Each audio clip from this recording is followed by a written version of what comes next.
तो मुझे एक तो ये बहुत ही अच्छा पैसेज मिला है जो कि आर्ट ऑफ लिविंग के ऊपर में है। इनफैक्ट ये बहुत ही मोटिवेशन है, इंस्पिरेशन है, खास करके सारे स्टूडेंट्स लोग के लिए। इसी के लिए मैं चाहता हूँ कि मैं तुम लोग को ये थोड़ा पढ़ के सुनाऊं। ठीक है, जो बहुत सारे बच्चे अभी एग्जाम आने वाले हैं उनके लिए बहुत बड़ा इंस्पिरेशन है। अगर वो लोग इसको ध्यान से सुनेंगे और इस चीज को अपनी लाइफ में लेकर आएंगे तो उनको बहुत मोटिवेशन और बहुत ज्यादा अच्छा होगा। तो without wasting time let's start. ये पैराग्राफ मैं पूरा रीड करना चाहता हूँ, ध्यान से सुने। बोल रहा है, the art of living is learned easily by those who are positive and optimistic. पहली बात, बोला लाइफ में अगर आपको सफल होना है, पहली बात तो अगर आप पॉजिटिव हैं और अगर आप ऑप्टिमिस्ट हैं, अगर आप हमेशा ये सोचते हैं कि मैं ये कर पाऊंगा, तो आपके संग जब प्रॉब्लम्स आती हैं आप उसको भी सॉल्व कर पाते हो। ठीक है, जनरली देखो प्रॉब्लम सबके संग में है, उस प्रॉब्लम से आगे कौन निकलेगा? जो लाइफ में ऑप्टिमिस्ट रहेगा, जो ये सोचेगा टाइम मेरे पास बहुत है, मुझे करना है, मैं करके निकलूंगा। तो ऑप्टिमिस्टिक होना लाइफ में बहुत इंपॉर्टेंट है। From humble and simple people to great leaders in history. अगर हम पुराने जमाने की हिस्ट्री को देखें तो छोटे माने हम्बल का मतलब हो गया जो बहुत ही गरीब या बहुत ही साधारण फैमिली बैकग्राउंड से आए थे और वो बहुत ग्रेट लीडर बने हिस्ट्री में। चाहे वो हिस्ट्री में बने, साइंस में बने, लिटरेचर में बने, we can learn a lot about the art of living by having a peep into their life. अगर हम लोग इन लेजेंड्स लोग की लाइफ में जाके और पता करें कि इनके अंदर क्या कॉमन है, तो हम लोग को बहुत सारी चीज मिल सकती है जो हमारे लिए बहुत बेनिफिशियल हो सकती है। The daily routine of this great man are not only reveal their different, maybe unique lifestyle, but also help us learn certain habits and practices they followed. बोला ये जो जितने भी ग्रेट्स है ना, इनकी लाइफस्टाइल का रूटीन थोड़ा डिफरेंट होता है। हम लोग को जो बोला जाता है ना कि आप ये रूटीन फॉलो करो, सुबह 5 बजे उठो, योगा करो, ब्रश करो, नहाओ, वर्शिप करो, जरूरी नहीं है कि लोग इसी रूटीन को फॉलो करते हैं। वो रूटीन अच्छी है, पर अगर आप इन लोगों की रूटीन देखेंगे तो आपको समझ में आएगा कि इनकी लाइफस्टाइल थोड़ी डिफरेंट है। एक बात मैं हमेशा बोलना चाहता हूं, हर आदमी का काम करने का तरीका अलग होता है, तो हर आदमी को अपने हिसाब से काम करना चाहिए, लेकिन काम करना चाहिए। ठीक है, Here are some read, enjoy and follow their footsteps as it suits you। बोला यहाँ पर कुछ हम बता रहे हैं बड़े लोगों के बारे में, आप इनके बारे में सोचे समझे, अगर आपको अच्छा लगे तो फॉलो करें, नहीं अच्छा लगा तो कोई बात नहीं है, लेकिन ये सुनने लायक चीज है। बोला private work place always help. सबसे बड़ी बात, आपके पास खुद का एक जगह होना चाहिए जहां आप बैठ के काम करते हो। और ये मैं सबको बोलता हूं, आप जिस टेबल पे बैठते हो, जिस चेयर पे बैठते हो, जिस कमरे में पढ़ते हो या जिस कॉर्नर में बैठते हो, वहां पे आपका ऑरा होता है। तो जो लोग अपने स्पेस में, अपनी जगह में बैठ के पढ़ते हैं ना, उनका सक्सेस लेवल हमेशा ज्यादा होता है, बजाय उसके जो इधर उधर उधर उधर घूम के पढ़ते हैं। जिन स्टूडेंट का कोई वर्क प्लेस ही नहीं है ना, वो कभी सक्सेसफुल नहीं होंगे, ये मेरा मानना है। इसी के लिए यहाँ इससे फर्क नहीं पड़ता कि अमीर हो, गरीब हो, कुछ भी हो, कहीं पर भी जगह मिल। जैसे मैं छत पे बैठ के पढ़ता था, मैं तुमको बता रहा हूँ, मैं छत की सीढ़ियों में पढ़ा हूँ, ठीक है, अपने घर से बाहर निकल के। तो आपको जहां जगह मिले, लेकिन आप उसी जगह बार बार एक ही जगह बैठ के पढ़िए, वहां आपका ऑरा क्रिएट होता है। ये सबसे पहली चीज है। ठीक है, Jane Austen asked that a certain squeaky hinge should never be oiled so that she always had a warning whenever someone was approaching the room where she wrote। अब ये जेन ऑस्टिन के एक तो गेट था, gate पे बहुत आवाज होती थी, ठीक है, वो स्क्वीकी सी आवाज होती थी गेट पर, समझ में आया? तो वो कभी उस पर तेल नहीं लगाती थी, क्योंकि जब भी कोई उनके कमरे में घुसता था, उस आवाज से उनको मालूम पड़ जाता था कि कोई उनके कमरे में घुस रहा है। तो हो सकता है अगर वो कुछ कॉन्फिडेंशियल लिख रही होती है, वो उसको छुपा लेती थी। ठीक है, विलियम फॉकनर के बारे में सुनो, इनका क्या कहानी था। William Faulkner, lacking a lock on his study room, detached the doorknob and brought it into the room with him। ये तो और एक थे, इनके गेट के ऊपर में ना लॉक नहीं था, तो ये अपना गेट को बंद नहीं कर सकते थे, तो कोई भी इनका गेट को प्रेस करके अंदर आ जाता था। तो इन्होंने क्या किया, वो जो डोर नॉब है ना, जिसको खोल के अंदर घुसते, वो नॉब ही उखाड़ दिया, उखाड़ के अंदर ले आया कि आप खाली जब ये चाहेंगे तो बाहर निकलेंगे, कोई अंदर नहीं आ सकता। देख रहे हो ये लोग कितने अपने, इनको अकेला चाहिए, इनको चाहिए कि अकेले पढ़े, इनको डिस्टर्ब नहीं होना है। समझ में आ गया? मार्क ट्वेन के बारे में सुने। Mark Twain's family knew better than to breach his study door, they would blow a horn to draw him out. Mark Twain तो गुस्सा हो जाता था एकदम से, तो उसकी फैमिली ने क्या बोला कि भाई हम इसके कमरे में नहीं जाएंगे, हम लोग बाहर एक घंटी बजा देंगे, अगर वो घंटी सुन के बाहर आ जाए तो अच्छी बात है, हम अंदर नहीं जाने वाले। ठीक है, ये डर होना चाहिए अगर आपको पढ़ना है। ठीक है, Graham green went even further, renting a secret office, only his wife new the address and the telephone number. Graham green ने क्या किया, उनको देखा इतना डिस्टर्बेंस हो रहा है, उन्होंने एक तो नया ऑफिस लिया जिसके बारे में किसी को नहीं पता था, खाली इनकी वाइफ को पता था, और इनकी वाइफ के पास एक नंबर था और वाइफ को बोला हुआ था तभी डिस्टर्ब करना जब बहुत इमरजेंसी हो, वरना तुम भी डिस्टर्ब मत करना। ठीक है, after all every one of us need a work place where we can work on our creation uninterruptedly, equally we need our private space too. इसके लिए ये सबसे पहला जगह है कि मुझे मेरा प्राइवेट स्पेस चाहिए, मुझे अपनी जगह चाहिए। और एक बात मैं तुमको बता दूं, इससे ना अपने पेरेंट्स से लड़ने मत लग रहा कि हमको रूम दीजिए, हमको रूम दीजिए, नहीं तो हम बड़े आदमी बन जाएंगे। कोई जरूरी नहीं है रूम का, कोई भी जगह जहां पर आप बैठ सकते हो, वो हो सकता है छत हो, गार्डन हो, टूटा हुआ झमेला हो, कुछ भी जगह जहां आपको लगता है कि यहाँ आप पढ़ सकते हो, उसी जगह बैठ के बार बार पढ़ो। और हाँ, अगर जिनके पास अपना रूम है वो तो लकी है, उनको अपने रूम में अपना जगह बनाना चाहिए, ठीक है। एक और बात सुनो प्राइवेट लोग की, डेली वॉक, ये तो मैं हर बच्चे को बोलता हूँ, हर स्टूडेंट को बोलता हूँ, वॉक करना बहुत जरूरी है अकेले में, ठीक है। Daily walk has always been a source of inspiration. जब आप अकेले में वॉक करते हो, अपने आप से बात करते हो, किसी दुनिया को भूल जाओ, आप क्या बात कर रहे हो अपने आप से बात करो, तो बहुत फायदा होता है। Many artists a regular stroll was essentially a creative inspiration।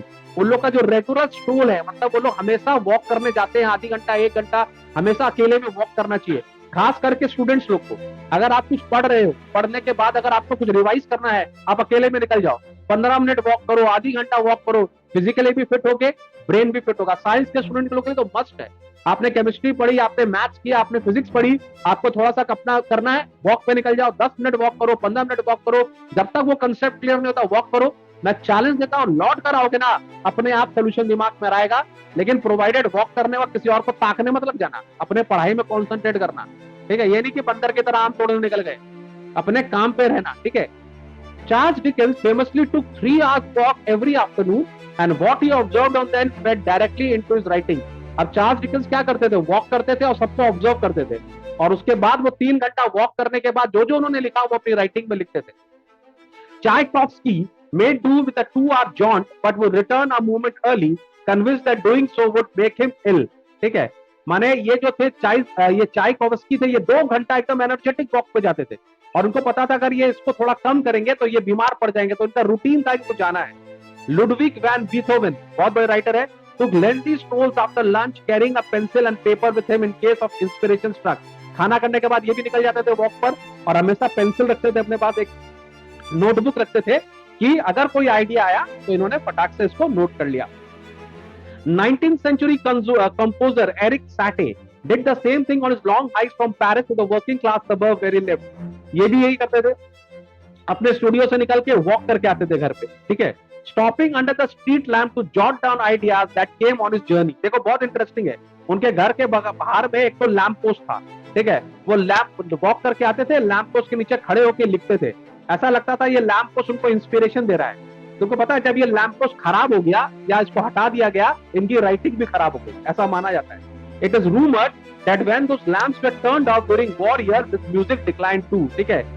तो ये कंपोजर थे बहुत बड़े, जब ये लैंप पोस्ट को बंद कर दिया गया, इनका म्यूजिक का जो क्वालिटी था वो गिर गया, ऐसा एक तो रूमर है। Many great people have limited social life too। जो महान लोग होते हैं वो बेसी पार्टी नहीं करते, क्यों? उनको अपने लिए समय चाहिए, उनका खुद का समय बहुत कीमती है। One of Simone de Beauvoir's close friend put it this way, there was no reception parties। बोला कोई रिसेप्शन पार्टीज नहीं होती।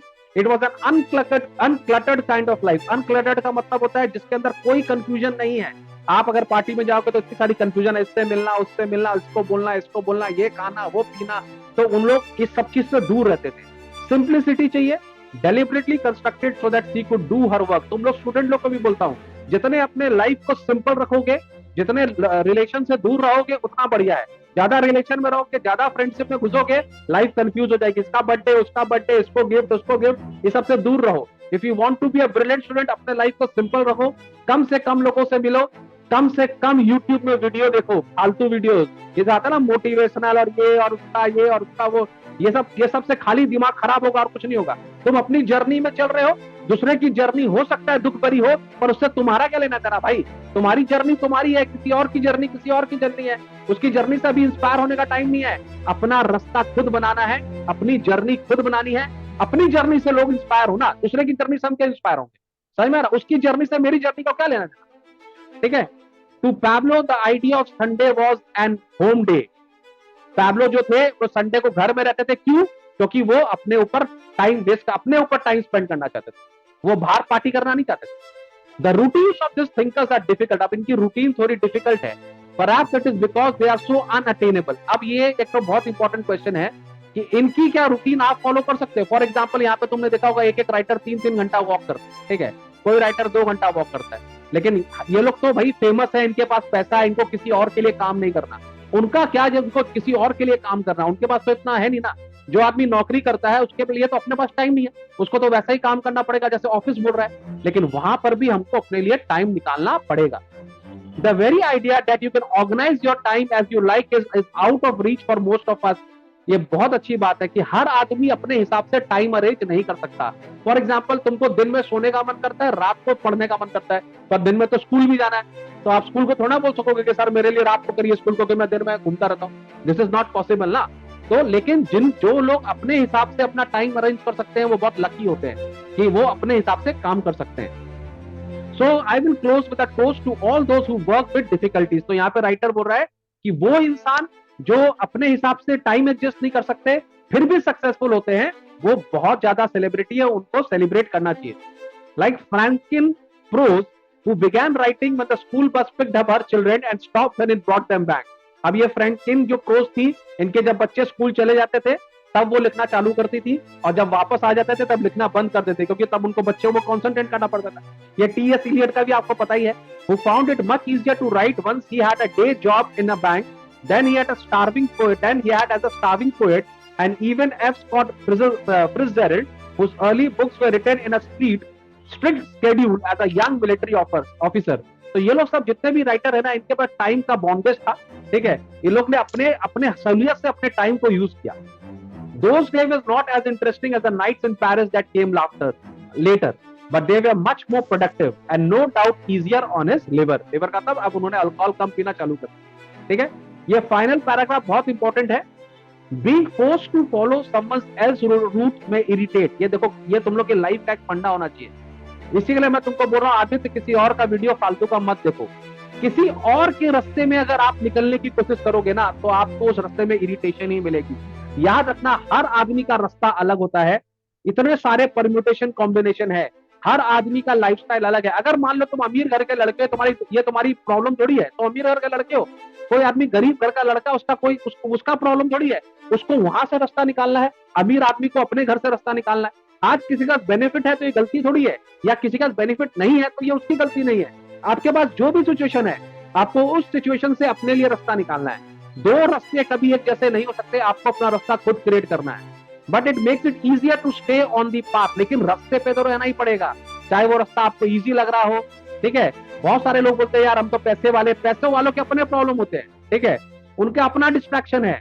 जिनके पास नहीं है पैसे, उनके अपने प्रॉब्लम है, उनका अपना डिस्ट्रैक्शन है, सबके प्रॉब्लम्स है। पर आपको अपना रास्ता खुद निकालना है और रास्ते पे रहना है। Whenever we break the trail ourselves or take an easy path of least resistance, perhaps the most important is that we keep walking। बोरा सबसे इंपॉर्टेंट चीज लाइफ में क्या है? वॉक करते रहो, अपने गोल की तरफ बढ़ते रहो। प्रॉब्लम्स तो आएंगी, प्रॉब्लम तो होनी है यार, जिंदा है, दुनिया में आए हैं तो प्रॉब्लम तो होनी है। प्रॉब्लम के बिना तो कोई लाइफ ही नहीं है। अगर प्रॉब्लम ही नहीं है तो फिर क्या लाइफ? समझ में आ रहा बात को आदित्य? तो मैं ये जितने भी बच्चे अभी एग्जाम देने वाले हैं उन सबको यही बोलना चाहता हूँ कि अपना एक जगह बनाओ जहां आपका ऑरा बने, एक ही जगह में बैठ के पढ़ा करो, ठीक है। अपना माइंड को एकदम अनक्लटर्ड रखो, फालतू के वीडियोस, इंस्पिरेशन वीडियो इसे देख के कुछ नहीं होता। आपकी जर्नी बाकी लोग से अलग है। और मैं तुम लोग को एक बात बोलना चाहता हूँ, प्लीज वॉक करो, ठीक है। अपने आप के लिए आधा घंटा 1 घंटा साइकिलिंग करो, वॉक करो, अपने आप को टाइम दो। जो आप याद करते हो, साइंस के बच्चे खास करके जो